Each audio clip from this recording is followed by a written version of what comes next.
জাপানের মানুষগুলো প্রতিদিন ৩ থেকে ৪ ঘন্টা ঘুমানোর পরেও এত বেশি এনার্জেটিক কিভাবে থাকতে পারে? অন্যদিকে আমরা সারাটা দিন, সারাটা রাত ঘুমিয়ে থাকার পরেও আমাদের মনে হয় ক্লান্তি দূর হচ্ছে না। আপনি অনেক বেশি ঘুমানোর পরেও সকালে এমনভাবে ওঠেন যেন আপনার মধ্যে থেকে সমস্ত এনার্জি কেড়ে নেওয়া হয়েছে। অন্যদিকে একটি জাপানের মানুষ আপনার থেকে অনেক কম ঘুমানোর পরেও এত বেশি এনার্জেটিক কিভাবে থাকতে পারে? জাপানিজরা আমাদের থেকে কম ঘুমানোর পরেও তারা তাদের সমস্ত কাজ আমাদের আগেই শেষ করে নেয়। আর আমরা যতই ঘুমাই না কেন, আমাদের মধ্যে কাজ করার এনার্জি থাকে না। আর আপনারও এই সমস্যা হলে আজকের এই ভিডিওটিকে শেষ পর্যন্ত অবশ্যই দেখবেন। তাহলে আপনি আগামী ১ সপ্তাহের মধ্যে প্রো স্লিপার হয়ে যাবেন।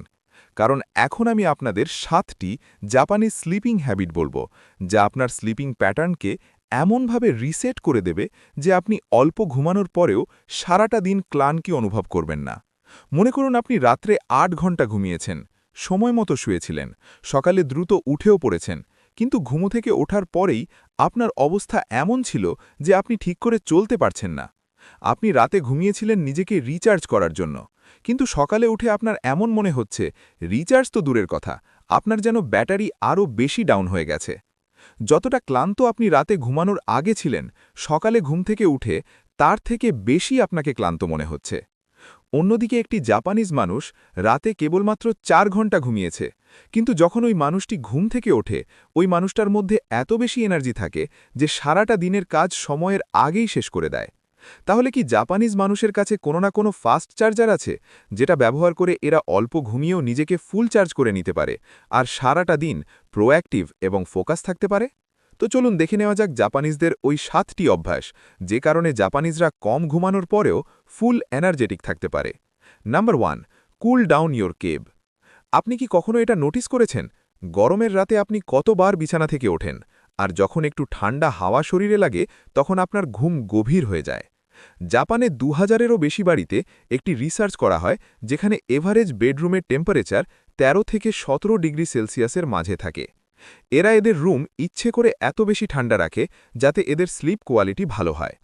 অন্যদিকে আমরা ২৮ থেকে ৩০ ডিগ্রি টেম্পারেচারে শুয়ে ভাবি রাতে ঘুম কেন আসেনি। স্লিপ সায়েন্টিস্টরা আমাদেরকে বলেন আমাদের ব্রেনের ডিপ স্লিপের জন্য আমাদের শরীরের টেম্পারেচার ২ থেকে ৩ ডিগ্রি কম করতে হবে। যদি আপনার রুম গরম হয়, তাহলে আপনার ব্রেনকে এক্সট্রা পরিশ্রম করতে হয় আপনাকে ঘুমানোর জন্য, যার রেজাল্টটা পরবর্তী সকালে দেখতে পাওয়া যায়। তাই আপনি কি করতে পারেন? আপনি আপনার রুমের টেম্পারেচার ১৮ থেকে ২০ ডিগ্রির আশেপাশে রাখার চেষ্টা করুন। যদি আপনার রুমে এসি থাকে তাহলে খুবই ভালো কথা, আর যদি না থাকে তাহলে কুলার, ফ্যান যে কোনো কিছুর ব্যবস্থা করতে পারেন। আপনাকে কেবল আপনার রুমের টেম্পারেচার কম করতে হবে। আর জাপানিজ মানুষগুলো এটাকে নিজের হ্যাবিট তৈরি করে নিয়েছে, আর এই কারণেই এরা কম ঘুমিয়েও সকালে এনার্জির সঙ্গে ঘুম থেকে উঠতে পারে, কারণ এদের কোয়ালিটি অফ স্লিপ অনেক ভালো হয়। আর ভালো ঘুমের জন্য কেবলমাত্র ঠান্ডা রুমই যথেষ্ট নয়। যদি আপনার বেড খারাপ হয়, তাহলে সকালে ঘুম থেকে উঠেই আপনার বডি পেন এবং ক্লান্তি অনুভব হবে।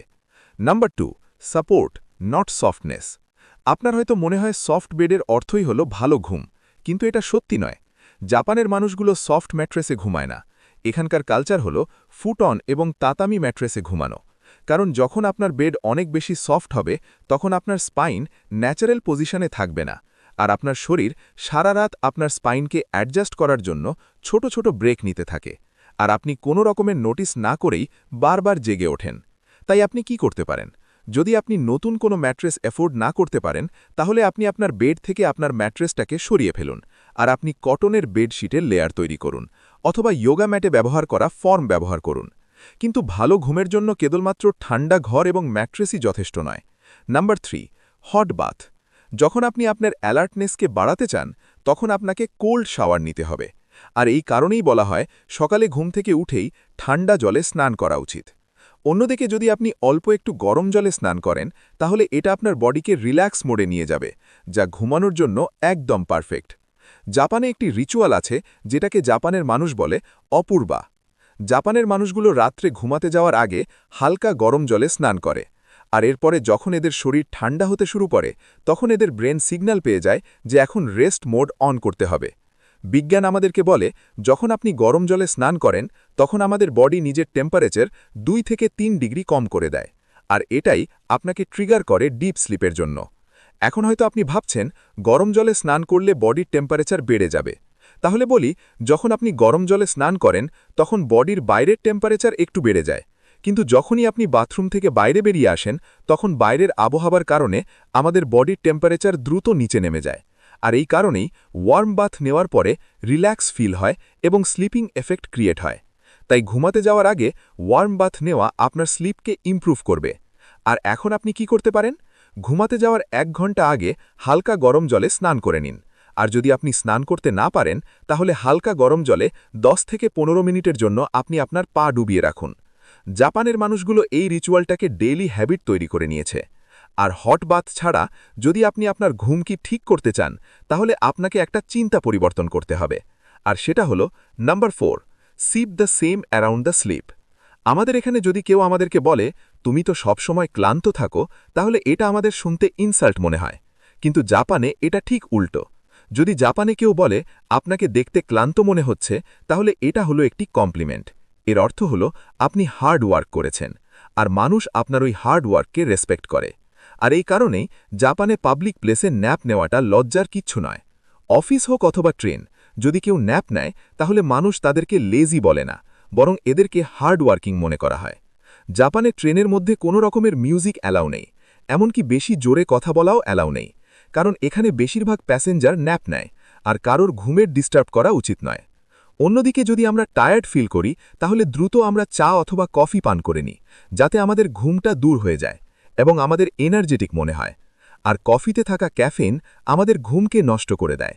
আর যে জিনিসটা আপনাকে জাগিয়ে রাখার কাজ করে, সেটাকেই যদি আপনি আপনার ঘুমাতে যাওয়ার আগে পর্যন্ত নিজের শরীরকে দেন, তাহলে আপনার ঘুম তো খারাপ হবেই। তাই আপনি কি করতে পারেন? আপনার ঘুমকে রেসপেক্ট করতে হবে। যদি আপনার ক্লান্তি মনে হয়, টায়ার্ড ফিল হয়, আপনার ন্যাপের প্রয়োজন হয়, তাহলে এই সিগন্যালটাকে রেসপেক্ট করুন। চা অথবা কফির সাহায্যে এটাকে দূর করার চেষ্টা করবেন না। জাপানের মানুষগুলো নিজের ঘুমকে রেসপেক্ট করে, আর এই কারণেই এরা মাঝে মাঝে কোয়ালিটি ন্যাপ নেয়। Number 5, master the mini nap. আমরা ন্যাপিংকে এত বেশি রেসপেক্ট করি যে আমাদের মনে হয় যত বেশি ঘুম তত বেশি এনার্জি। কিন্তু এটা সত্যি নয়। ন্যাপ আমাদের শর্ট টাইম এনার্জি দেয়, আর জাপানের মানুষগুলো এটাকে খুব ভালোভাবে ব্যবহার করে। জাপানে কালচার আছে শর্ট ন্যাপ নেওয়ার, যেটা হলো 15 থেকে 20 মিনিটের। আর এই কারণেই এদের ব্রেন রিচার্জ হয়ে যায় কোনো রকমের ক্লান্তি ফিল না করে। তাই আপনি কি করতে পারেন? প্রতিদিন 15 থেকে 20 মিনিটের ন্যাপ ট্রাই করুন। এই টাইমটাকে বাড়াবেন না, তা না হলে আপনার ঘুম চলে আসবে। যদি আপনি ক্লাসে অথবা অফিসে থাকেন আর সম্ভব না হয়, তাহলে 5 মিনিটের জন্য চোখ বন্ধ করে কেবলমাত্র রিল্যাক্স করুন। এটাও আপনার ব্রেনকে রিচার্জ করবে। আর ন্যাপ নেওয়ার বেস্ট টাইম হল দুপুর 1টা থেকে 3টের মধ্যে। আর জাপানের মানুষগুলো এই হ্যাবিটটাকে খুব ভালোভাবে ফলো করে, আর এই কারণেই এদের 7 থেকে 8 ঘন্টা ঘুরের প্রয়োজন হয় না। Number 6, sleep on button. আপনি ঘুমাতে যাওয়ার আগে কি করেন?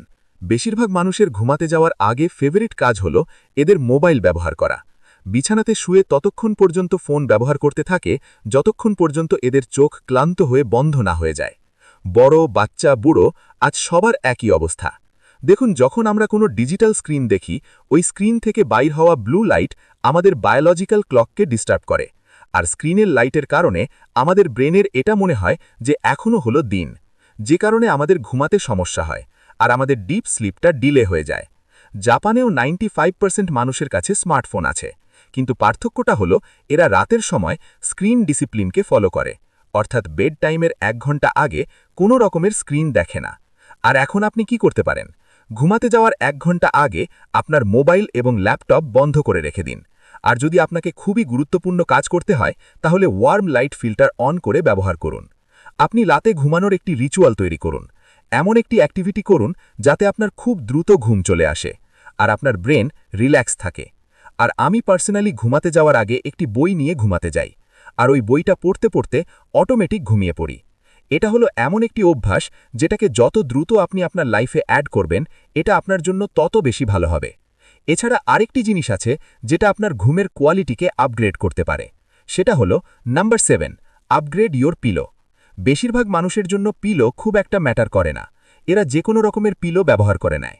আর এই মানুষগুলোই পরে কমপ্লেন করে যে সকালে ঘুম থেকে উঠেই ঘাড়ের কাছে যন্ত্রণা করে এবং সারাটা দিন ক্লান্তে থাকে। আর এর পিছনের কারণ হলো ভুল পিলো ব্যবহার করা। এবং আপনার ঘাড়ের মধ্যে ব্লাড সার্কুলেশন সঠিকভাবে না হওয়া।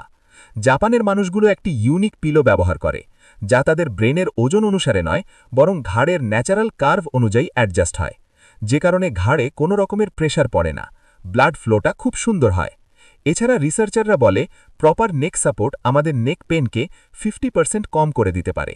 আর যখন আপনার পেন এবং ডিসকমফর্ট কম হয়ে যাবে, তখন আপনার ঘুম অটোমেটিক গভীর হবে। আর এখন আপনি কি করতে পারেন? 2-3টে পিলোর সঙ্গে এক্সপেরিমেন্ট করুন, যতক্ষণ পর্যন্ত আপনি এমন পিলো না পাবেন যেখানে আপনার কোনো রকমের নেক পেন ফিল হবে না। দেখুন, জাপানিজ মানুষদের জন্য এই পিলো কেবলমাত্র একটি নর্মাল সফট টয় নয়, বরং এটা হলো একটি টুল যা এদের ঘুমের কোয়ালিটি ডিসাইড করে। আর এখন আপনি কমেন্ট করে বলুন, এই 7টি পয়েন্টের মধ্যে কোন পয়েন্টটা আপনি আজ রাতেই ট্রাই করতে চলেছেন। আর যদি এতক্ষণ পর্যন্ত আপনি ভিডিওটা দেখছেন, তাহলে ভিডিওটিকে লাইক ও